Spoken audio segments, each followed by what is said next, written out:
Bienvenue à tous dans cette nouvelle Daily Ops. Il y a longtemps, je sais, mais voilà. On connaît tous comment 2020 se passe, donc ça n'a plus trop été l'occasion de faire des Daily Ops, puis il y avait un petit manque d'envie et tout ça, mais voilà. I'm back, baby. Et là, je vais vous montrer mon nouveau trajet vélo taf. Enfin, mon deuxième trajet vélo taf serait plus correct, on va dire. Donc, Dioxyde de Gambette a un nouveau dépôt et bah, c'est de là que je pars. J'avais une réunion et donc je me suis dit, bah, tant qu'à faire, je testais aussi le harnais avec cette caméra-là. Parce que voilà, il fallait que je me réhabitue un petit peu. D'ailleurs, à l'aller, j'ai très mal cadré, donc en fait, ça donne absolument rien, alors qu'il y avait pas mal de choses sympas qui sont passées. Donc, c'est pas grave. Vous avez le trajet du retour et ça me permet de tester la caméra dans le noir. Parce que oui, soyons honnêtes, vous avez probablement déjà constaté que bah, c'est plus trop la même qualité d'image qu'avant. Et surtout, c'est quand même vachement plus stable. Bah, tout ça, c'est parce que bah, j'ai craqué. J'ai acheté une GoPro Hero 7 Black parce que ça coûtait moins cher qu'avant. Et puis voilà, l'un dans l'autre, voilà, une nouvelle GoPro, voilà. Voilà. Tout le monde est content, moi je suis contente. Ça m'a déjà permis de filmer pas mal de chouettes choses avec les collègues. Et donc c'est très sympa à la main ou au stabilisateur. Et maintenant je teste le harnais. Prochaine étape, ce sera sur le casque et sur le guidon. Et donc je vais quand même un petit peu vous parler du trajet, mine de rien. Après tout, c'est à ça que ça sert une Daily Ops, n'est-ce pas? Donc là, je suis arrivée le long du canal de Bruxelles. Je pense pas que je vous ai déjà montré cette partie-là dans une autre Daily Ops. Plus loin, vous allez probablement reconnaître, même si c'est en travaux. Et c'est une des variantes du trajet. Je pourrais continuer en fait à la sortie du dépôt au lieu de tourner à gauche directement. Enfin gauche-gauche. Je peux aller une fois à gauche, continuer la chaussée de Mons jusqu'à la porte d'Anderlecht et puis aller chercher la petite ceinture de Bruxelles. Et ce qui va me faire arriver au même endroit, là-bas plus loin, la porte de Ninove. Sauf que j'ai pas encore regardé si c'est vraiment plus court ou quoi au caisse, mais le ressenti est que c'est plus court par là où je passe maintenant. Et donc si la rue de Liverpool n'est pas trop encombrée, ça passe sans souci. Mais voilà, il y a des heures de la journée où je pense que je passerai pas du tout rue de Liverpool parce que c'est la rue où si vous êtes fait voler un vélo, vous allez le chercher là-bas, vous êtes garanti presque sûr de le trouver là, quoi. C'est un peu comme le marché matinal, quoi. C'est la rue où j'ai dû livrer une seule fois, j'ai cru qu'on allait me voler le vélo devant moi, quoi. Donc voilà. C'est pas un préjugé, hein. C'est un fait. Demandez à tous les gens à Anderlecht, Bruxelles, la rue de Liverpool, les gens savent ce que c'est, quoi. Alors ici, à gauche, là, il y avait des travaux. Et c'est la bonne nouvelle de la semaine, c'est qu'ils vont nous faire une passerelle en diagonale au-dessus du canal, ce qui va permettre de couper dans la porte de Ninove. Et ça, c'est vachement bien parce que actuellement, on doit faire une espèce de boucle comme ça. Et donc, quand tu veux faire la forme du Pentagone de Bruxelles, bah, les voitures, elles ont leur route et donc ça se fait très bien. Et en fait, à vélo, tu as cette partie-là, la porte de Ninove, ça te fait une espèce de crawl comme ça sur la gauche. Et alors, c'est pas grand-chose, hein, ça doit faire 300 ou 400 mètres de détour. Mais voilà, il faut céder le passage, il y a le tram qui passe, il y a plein de piétons qui passent parce que Porte de Ninove c'est un très gros endroit. Et du coup, bah, cette passerelle en diagonale, c'est juste magnifique, quoi. Alors niveau passerelle, il y a ceci qui est en construction aussi. Donc c'est une des pistes cyclables les plus empruntées de Bruxelles et la seule déviation qu'on te met, c'est vaguement du béton ou quoi pour faire la descente des bordures parce que les bordures sont vachement hautes, mais au début du chantier, il y avait quand même un panneau cycliste descendre. Et quand j'ai eu le malheur de vouloir bouger le panneau qui était au milieu du chemin, il y a un mec du chantier qui m'a dit que c'est les flics qui l'avaient mis là. Que donc si je voulais pas me faire engueuler ou prendre une amende, j'avais qu'à descendre du vélo. J'ai regardé, j'ai rigolé, j'ai continué, quoi. Il dit, vous me coupez déjà mon passage sur la piste, et en plus de ça, après, il faut me mettre pied à terre. Je veux dire, je suis pas piéton, je suis cycliste, quoi. Et quand je passe, c'est à des horaires comme ça, il y a personne, quoi. Dire là, je passais, j'ai vu le mec du chantier, il était en train de tout ranger son chantier, il était 4h l'après-midi, je crois. Enfin, il y avait personne, quoi. Bref, alors je dis pas, il y a des moments où s'il y a plus de piétons, bah, il faut faire attention, mais de là, aller mettre pied à terre et pousser le vélo, les gars, quoi, franchement. Et alors, en plus de ça, c'est pour faire une passerelle cyclo-piétonne aussi, qui là, du coup, va rejoindre Comte de Flandre à l'arrêt en face. Et ça fait 10 ans qu'ils ont les autorisations pour faire ce chantier. C'est ouf, hein. Ça, je sais pas si c'est typiquement bruxellois, mais...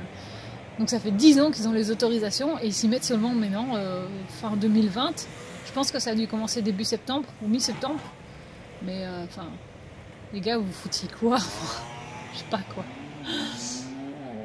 Alors ici, on va avoir droit à à mes cheveux déjà. Et puis une magnifique séquence, deux séquences on va dire. Donc là on a le cycliste qui est à l'arrêt, au-delà du feu.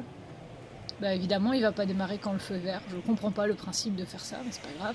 Et après on va avoir droit aux automobilistes qui, vous allez voir. Bah oui. Et la ligne blanche, putain! Bien les gars!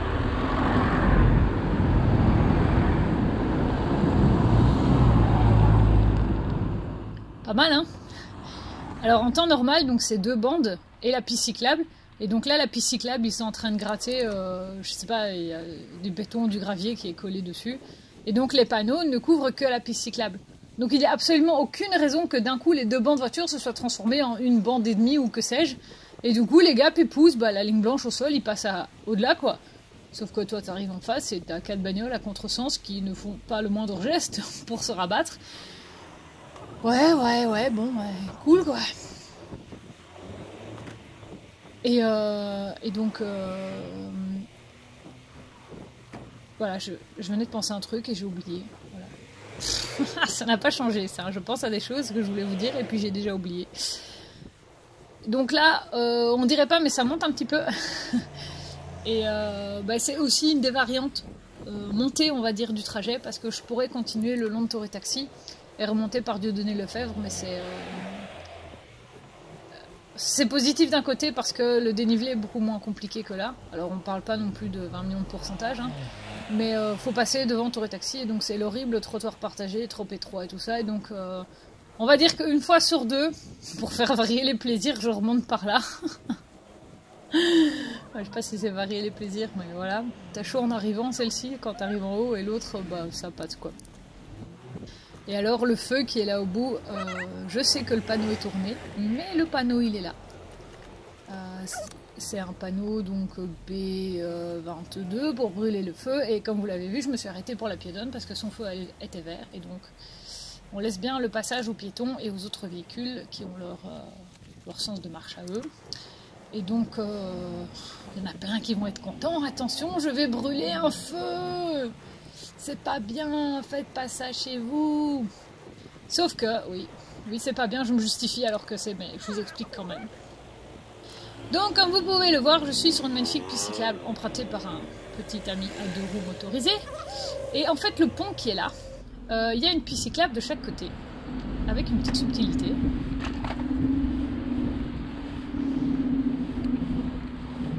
Salut le banc! Oui, ah. Vas-y, engage-toi, il y a un bus en face. Bien les gars. Ah oui, dis. Ben voilà. Ben oui, roulez-moi dessus aussi. Comme de la route, ben ouais. Ouais. Klaxonne le bus alors que c'est toi qui fais de la merde. Donc le pont, qui est le pont du boulevard du Jubilé, me semble-t-il, à la base est bidirectionnel avec une belle piste cyclable protégée par des blocs en béton dans chaque sens. C'est juste que ce pont est tellement vieux et qu'il y a tellement de véhicules qui passent là-dessus qu'il est fissuré ou que sais-je. Et en tout cas, il n'y a pas les moyens de le réparer. Donc la solution simple, c'est qu'on met du trafic automobile limité à une bande. Et donc ils ont mis des feux temporaires pour faire ça. Et du coup, dans le sens où moi je suis, ils n'avaient pas la place, donc le feu est mis à droite de la chaussée, donc je suis concernée par le feu. Mais dans l'autre sens, le feu est à droite de la voie de circulation des voitures et donc ne concerne pas la piste cyclable. Et de base, on n'est pas concerné par la piste cyclable. Du coup, moi j'estime que s'il n'y a pas de piétons qui montent dans le bus ou quoi, ou que le bus est à l'arrêt et donc là je ne sais pas passer, je considère que j'ai le droit d'emprunter la piste cyclable comme avant. Et que c'est pas parce que eux qui font des tonnes et des tonnes font des fissures dans les ponts que moi avec mon petit vélo je vais faire une fissure quoi. Donc voilà, oui vous pourrez dire on a vu un bolide dans la ville brûler un feu, mais c'est juste parce qu'ils n'ont pas la place de le mettre comme il faut quoi. Donc voilà. Alors.